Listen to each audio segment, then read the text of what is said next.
तो आज की वीडियो में हम ऐसे 4 डीआईवाई बनाने वाले हैं जो कि हर स्कूल गोइंग स्टूडेंट के पास होने ही चाहिए और बहुत ही इजीली हर कोई बना भी सकता है। सो बिना टाइम वेस्ट किए लेट्स स्टार्ट डीआईवाई नंबर 1। जिसके लिए हमें चाहिए कुछ पेपर बैग जिसके स्ट्रिप्स मैंने कटिंग कर ली है। 4 स्ट्रिप्स कटिंग है, मेजरमेंट आपके सामने है और आपने इसे एक के ऊपर एक रख के चिपकाना है क्योंकि मुझे चाहिए थोड़ा सा थिक पेपर।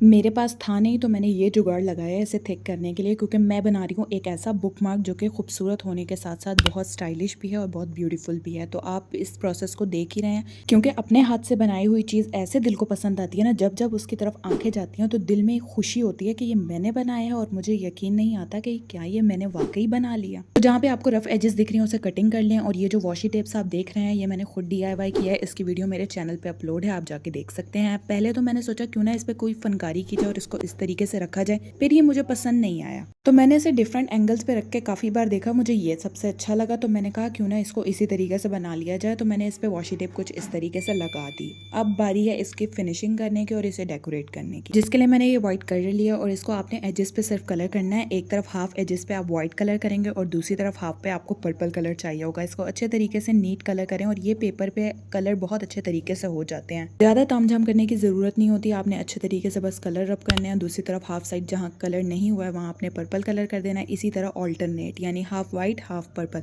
अब आपने क्या करना है, जब ये दोनों डन हो जाए तो आप दूसरी साइड पे जहाँ पे वाइट होगा वहाँ आपने पर्पल कलर करना है और जहाँ पे पर्पल था वहाँ आप वाइट का एक और बाउंड्री बनाएंगे जैसा कि आपको वीडियो में भी दिख रहा है। तो इस तरह से कलर कॉम्बिनेशन करने से आपका ये बुकमार्क बहुत ही ज़्यादा खूबसूरत लगेगा और व्हाइट एंड पर्पल तो साथ में ही बहुत खूबसूरत लगते हैं कलर। जब तक ये कलर का प्रोसेस डन हो रहा है आप मुझे ये बताएं कि आपको किस टाइप के बुकमार्क पसंद है। जैसे ही आपके कलर डन हो जाए आपने एक ब्लैक एक्रेलिक कलर से बुकमार्क नीचे लिख देना है और उसके बाद आपने वही व्हाइट एंड पर्पल कलर से उसको हाईलाइट करना है। और ये रहा मेरे पास धागा, क्योंकि मेरे पास रस्सी नहीं थी उसकी और ना ही मेरे जहन में भी इसका नाम आ रहा है, तो मैंने बस ये जुगाड़ लगाया धागे से। धागे को 3-4 बार फोल्ड किया और बुकमार्क बन के बिल्कुल रेडी है। Let's start DIY number 2। तो ये था मेरी बहन का वो रबर बैंड का डब्बा जिसे मैं उसके लिए अब एक यूजफुल क्राफ्ट बनाने वाली हूँ, लेकिन उसके ये रबर बैंड ना यूज किए ना हमें दिए, बस पता नहीं कहाँ घुमा दिए। तो अब ये उसके लिए सरप्राइज है, उसे नहीं पता कि मैं इससे क्या बनाने वाली हूँ। तो मैं इससे एक ऐसा यूजफुल क्राफ्ट करने वाली हूँ जो कि हर स्कूल के बच्चा यूज कर सकता है और घर पे खुद बना सकता है। कोई सा भी किचन का डब्बा ले सकते हैं जो कि आपके पास यूज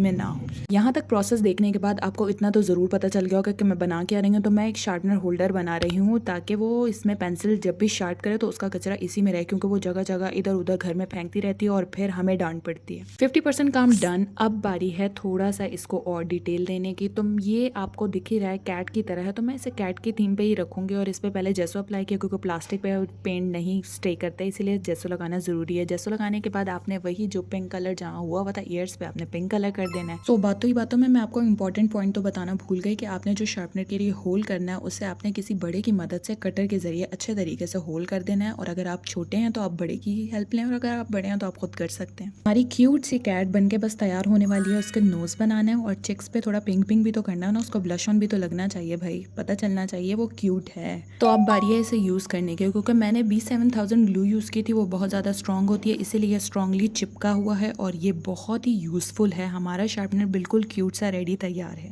शुक्र है अब वो इधर उधर कचरा नहीं फेंकेगी। तो तीसरा डीआईवाई हमारा और ज्यादा यूजफुल होने वाला है। ये क्राफ्ट हर बच्चे को पसंद आता है और हर बच्चा ये खुद से डीआईवाई करना चाहता है क्योंकि ये मार्केट से इतने एक्सपेंसिव मिलते हैं कि आपकी सोच है। और आपने इसे जुगाड़ू तरीके से खुद घर पे, अगर वो बाहर 100 का मिल रहा है तो आप घर पे इसे 20 में तैयार कर सकते हैं, तो फिर क्यों नहीं तैयार करते। तो पेपर के थोड़े से पार्ट पे आपने फ्लावर्स बना लेने हैं और कुछ अलग अलग तरीके से ड्राइंग बनानी है जिसे हम थोड़ा सा स्टाइलिश बनाएंगे, क्योंकि मैं बनाने वाली हूँ स्टैम्प्स। बहुत सारे तरीकों के स्टैम्प्स बनाने वाली हूँ। आज 4 डिफरेंट स्टैम्प्स बनेंगे। कोई भी चीज़ जो अपने हाथों से बनाई हुई है उसे यूज़ करने का मज़ा ही अलग होता है। अगर हम पेपर से बना रहे हैं तो इसका ये मतलब नहीं कि ये स्ट्रॉन्ग नहीं होगा, हम इसे बहुत ही स्ट्रॉन्ग बनाएंगे ताकि बाद में आने वाले वक्त में भी ये हमें यूज़फुल रहे हमारे लिए और हम इसे यूज़ करने में आसानी महसूस करें, ये ना एक बार यूज़ करें और ये ख़राब हो जाए। तो मैं इस डीआईवाई वाले स्टैम्प पर लीफ का स्ट्रक्चर बनाऊंगी ताकि मुझे लीफ का स्टैम्प मिल जाए, इसीलिए इस पेपर पे भी मैंने लीफ बहुत सारे बना लिए हैं और इसे थोड़ा सा ब्लैक मार्कर से आउटलाइन दिया और पैरेट कलर से मैंने इस पे हाईलाइट किया है, क्योंकि ये हाईलाइट कैमरास में तो नज़र नहीं आ रहे लेकिन रियल में तो ये इफेक्ट नज़र आ रहा था। तो मैंने फिर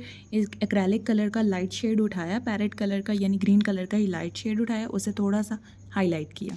ये आपको एंड में दिखेगा। पैरेट कलर से ही मैंने इसे की बाउंड्रीज पे भी 3 साइड्स पे मैंने इसे हाफ जहाँ तक मैंने पत्ते बनाए थे वहीं तक मैंने इसे कलर किया ताकि ये थोड़ा सा स्टाइलिश लगे। चाहे तो आप अपनी फिंगर का यूज़ कर लें या फिर एक बोर्ड मार्कर ले लें और उसके अराउंड इसे रोल करें और फिर एंड पे ग्लू लगा के इसे स्टिक कर दें। तो ये रोलर तो बन गया हमारे पास और इसके दोनों साइड पे आपने ग्लू लगा के अच्छे से पेपर चिपका देना है। दोनों साइड जब अच्छे से कवर हो जाए तो एक साइड पे आपने वो स्टैम्प जो कि मैं रेडी करूंगी इस पे स्टिक करने के लिए वो आपने लगा देना। दोनों साइड जब अच्छे से स्टिक हो जाए तो आपने उसके एक साइड पे स्टैम्प लगाना है और एक साइड को आपने इसी तरह उसका छोड़ देना है। इसके एजेस को नीट कवर करने के लिए आपने इसकी कटिंग कर लेनी है और दूसरा स्टैम्प भी ऑलमोस्ट हमारा रेडी है। इसको रोल करके ग्लू लगा के आपने स्टिक कर देना है।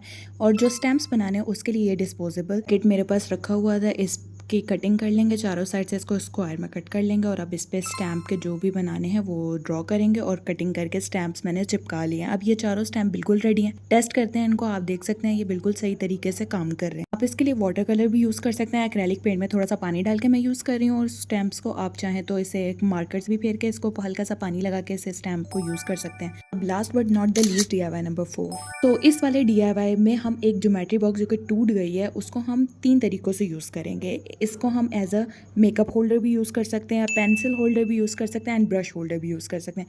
तो हमें चाहिए इसमें ये 4 बॉक्सेस थे, हमें सिर्फ 2 चाहिए।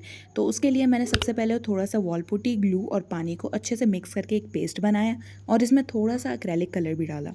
मैंने येलो कलर यूज़ किया है, आप चाहें तो कोई सा भी कलर यूज़ कर सकते हैं और इसे अच्छी तरीके से मिक्स करना है ताकि कलर इवनली स्प्रेड हो जाए। उसके लिए मुझे चाहिए था एक स्पंज जो कि बर्तन धोने वाले की फोम से मैंने कटिंग किया है और उसके बाद हम इसे डैब डैब करके लगाएंगे। ये बिल्कुल भी सही तरीके से नहीं लग रहा था और जहाँ जहाँ मैं लगा रही थी वहाँ पे इतना गंदा गंदा येलो नज़र आ रहा था। तो मैंने इसे पूरा हटा दिया और इसके लिए मैंने एक और आइडिया सोचा कि मैं इसे कैसे जुगाड़ की मदद से कर सकूँ। तो मैंने अच्छे तरीके से स्क्रैचेस डाले। मेरा सैंड पेपर मुझे मिल नहीं रहा था, इसके लिए भी मुझे जुगाड़ इस्तेमाल करना पड़ा। मैंने कटर और सीजर की मदद से इसे स्क्रैच किया अच्छे से ताकि इसकी जो सरफेस है वो अनइवन हो जाए और उसके बाद शायद ये इस पर चिपक जाए, लेकिन अभी भी ये इसमें नहीं चिपका। वॉल पुट्टी बहुत ज़्यादा जल्दी ड्राई हो जाती है, इसके लिए मैंने इसे एक कंटेनर में पैक करके रख दिया। एयर टाइट कंटेनर है ताकि मैं इसे बाद में स्क्रैच लगाने के बाद इसे यूज़ करूँ। अभी भी ये ब्रश की मदद से बिल्कुल नहीं लग रहा था तो ना इसे फिंगर से लगाया जाए। तो मैंने इसे फिंगर से भर भर के लगाया और इसे अच्छे से स्प्रेड कर दिया ताकि ये बहुत ही ज़्यादा सूखने के बाद स्ट्रॉन्ग भी हो जाए। इसे ग्लू डाली थी तो ये बहुत ज़्यादा स्ट्रॉन्ग होगा। फिंगर से ही मैंने इसे थोड़ा टैप टैप करके एक स्ट्रक्चर क्रिएट किया और इसे ड्राई होने के लिए रख दिया। अगले दिन जब ये अच्छे से ड्राई हो गया तब मैंने इस पर बाकी की कलाकारी करने का सोचा। तो मैंने इस पर चीता प्रिंट बनाने की भरपूर कोशिश की। आप एंड में ज़रूर बताइएगा कि ये वाकई लग रहा है अच्छा कि नहीं लग रहा है, तो आप मुझे कमेंट में ज़रूर बताइएगा। और जब तक आप ये वीडियो देख रहे हैं तो मेरे चैनल को जल्दी से सब्सक्राइब करें, शेयर करें, ज़्यादा से ज़्यादा लाइक करें और कमेंट में ज़रूर बताएं कि आपको चारों में से कौन सा आइडिया पसंद है और आप कौन सा आइडिया क्रिएट करने वाले हैं। तो मैंने टाइगर प्रिंट बनाने के बजाय उसको साइड पर थोड़ी देर रखा और पूरे पे ब्लैक कलर पेंट कर दिया। तो मैं इसे लेमन और ब्लैक कलर का कुछ कॉन्ट्रास्ट देना चाहती हूँ और उस पर लेमन पे जो है वो चीता प्रिंट आएगा। तो ये कॉम्बिनेशन बहुत अच्छा लगेगा आपको। वीडियो एंड तक देखें, आपको बहुत पसंद आएगा। तो अब let's back to the cheetah print. अब इस पे चीता प्रिंट पर करने के लिए मैंने सबसे पहले ब्राउन कलर के कुछ रैंडम से डॉट्स वगैरह डाले और इसे ब्लैक कलर से हाईलाइट किया। वाइट एक्रेलिक कलर यूज़ किया। बहुत सारे कलर्स यूज़ करने के बाद हमारे पास ये थोड़ा थोड़ा चीता प्रिंट की तरह लग तो रहा है मुझे।